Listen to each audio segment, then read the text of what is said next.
Hey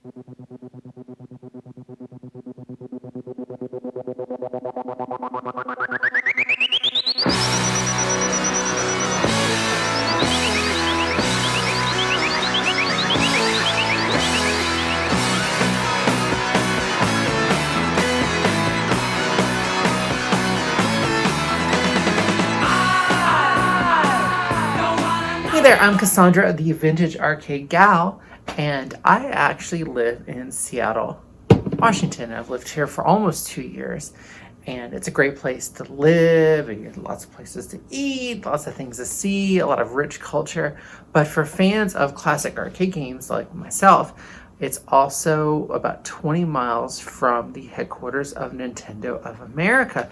And it's hard to think about classic arcade games without thinking of the influence of Nintendo, and especially of Donkey Kong, the game that pretty much saved the company. And when we think about Donkey Kong, we often think about this classic pale blue cabinet, just like the Super Mario Brothers conversion behind me. But you may or may not be surprised to know that not all of the almost 100,000 copies of Donkey Kong and its upright cabinet came in a pale blue. Originally, some of them came as a bright red cabinet instead. Now, the legacy of this red version of the Donkey Kong cabinet is interesting both historically and just because it's a rare variety of a very famous game. So collectors tend to get very excited about this no matter what you happen to collect.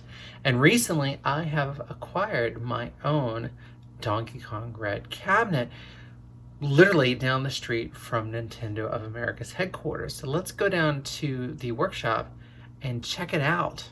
So we're down here in the workshop, and it's kind of cold down here because it is winter in Seattle.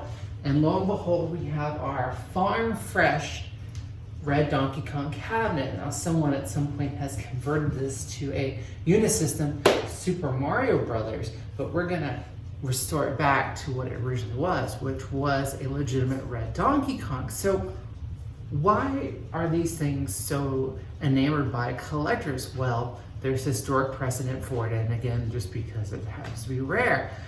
But how do you know if the cabinet you have is a real red Donkey Kong cabinet and not just some sort of recreation or someone has just simply repainted it? Well, let's talk about the variations of these cabinets, because I think there's a bit of confusion, there has been for a number of years, about what is a legitimate red Donkey Kong cabinet and what may be a recreation or a modern reworking of one. So let's take a look. Okay, so let's try to clear up the confusion of what is and what isn't a true red Donkey Kong cabinet. Here in the USA, Nintendo released 3 different models of Donkey Kong cabinets: a traditional upright, a cocktail, and a cabaret. The upright version is what we're focusing on here, most of which came out of the factory in a traditional light blue color. If you have a Nintendo cabinet that's been modified or converted over the years, which a lot of them do, now how the heck do you know what it was originally? If you're very lucky, the serial number plate is still on the back of the machine. If not, there are still some other signs you can look for. The origins of the classic Donkey Kong style cabinet date back to the release of a Nintendo game called Hellfire. This rather run-of-the-mill shooter, which is a lot like Canyon Bomber from Atari, debuted in the USA in a new cabinet style that's mostly associated with these early Nintendo games. The big difference between Hellfire and later cabinets are these side edges that originally came straight down from an angle at the top of the cabinet all the way down to the control panel. Although this looks great, it made it difficult for people watching someone playing to see what the heck was going on. So starting with the next game in the US, which would have been Radar Scope, the sides were slightly scooped out to kind of allow a better viewing experience for curious arcade patrons who may want to play the game after somebody else. Now, in the famous Nintendo lore of old, which you can read about in other places all over, Radarscope, of course, was a huge flop for Nintendo, so Donkey Kong was developed to help sell the old Radarscope cabinets that were unsold. Donkey Kong, of course, became a huge hit, and the rest is history. So can you tell if what you had was originally a red Donkey Kong cabinet? Donkey Kong machines will be listed as TKG2, TKG3 or TKG4. The board set originally would have also shared this coding as well. However, cocktail machines and cabaret versions will also have a variation of the 4-board set found in the TKG3 set, usually with a dash after the 3 of some kind. TKG4 uprights all left the factory as a pale blue color and with a 2-board set of some sort. So if you have a TKG4 machine, it was always blue unless someone painted it after it left the factory.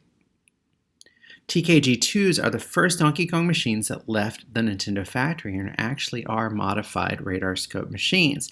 These machines have modified radar scope board sets indicated with a small sticker over top of the original board number code.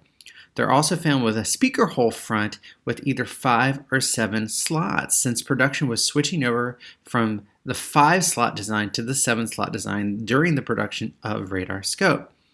Often these TKG2s will also feature marquees and control panel graphics with no copyright information. And the bezel will be made up of 2 separate pieces.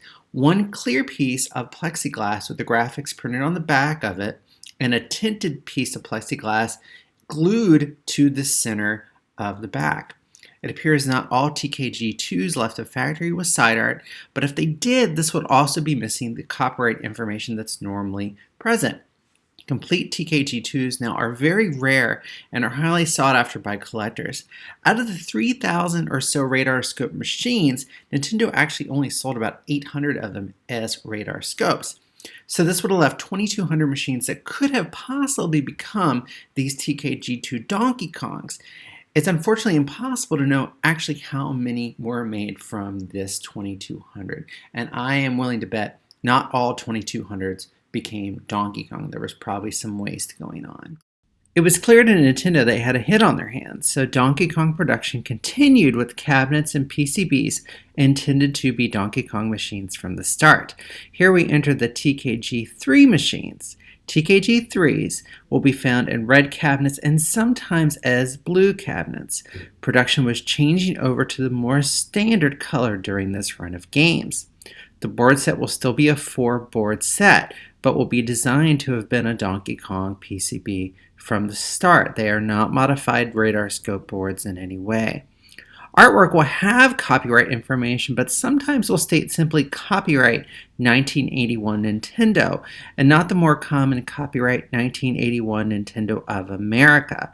TKG3 machines will all have 7-slot speaker designs. Early machines will also have a black isolation transformer in the bottom of the cabinet. The cabinets were all made in Japan out of plywood. About 3,000 red TKG3s left the factory from Nintendo. TKG4 machines are when Nintendo started producing these mad monkeys like they were going out of style. All TKG4 machines will have the copyrighted artwork, 2-board PCB sets, the 7-slot speaker grill, and will come in a baby blue cabinet. Some TKG4 machines were made in Japan out of plywood, and some were made here in Washington State out of particle board. They will say that on the serial number plate on the back where they're made. Out of the entire run of Donkey Kong machines, TKG4s account for about 97% of the total upright production, with anywhere from 75,000 to as many as 90,000 Donkey Kong uprights made for the USA, depending upon what source you get that number from. From my estimates, Nintendo also made about 5,000 to 6,000 cocktail versions of Donkey Kong and under 2,000 of the cabaret-style cabinets. Obviously, there's a lot more to go into about these cabinets and the endless variations Nintendo went through, especially with boards and ROM sets. So consider this a very elementary crash course and what makes up a red cabinet. If you're curious, you can log on to my blog at vintagearcadegal.com, where I've written a very tedious amount of information on the subject of red Donkey Kongs and the history of this famous cabinet.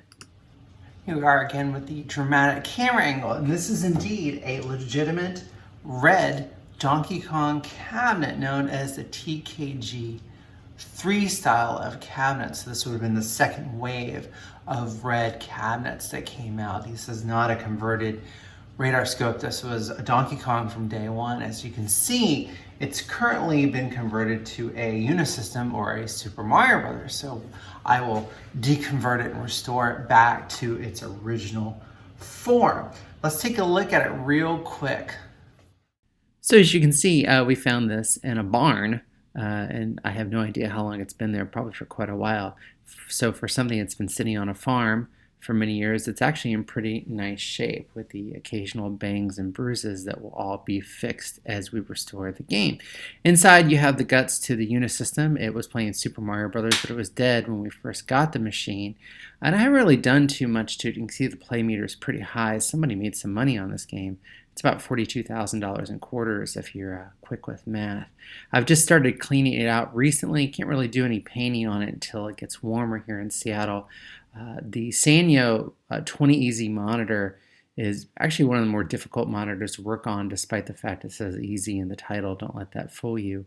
And these monitors can be kind of tricky because the sound audio board is built into the monitor. So I recapped it, put a new flyback, put a new B voltage cap on there, and rebuilt the soundboard. And after a little bit of head scratching and doing it a couple times, voila, Super Mario Brothers lives. But of course, this eventually will be restored back into a Donkey Kong. And luckily for us, most of the goodies as far as the power supply and the isolation transformer and most of the wiring harness are still in there. So I look forward to completing this project in the future. And that's pretty much it for this video. It's kind of a short one. So thanks for watching, and I hope if you're watching this when I posted it, I hope everyone has a great and safe holiday, and we'll see you in 2020 with some new videos, and I'm gonna do a special kind of longer one on another history of another company. So I guess look forward to that. Bye!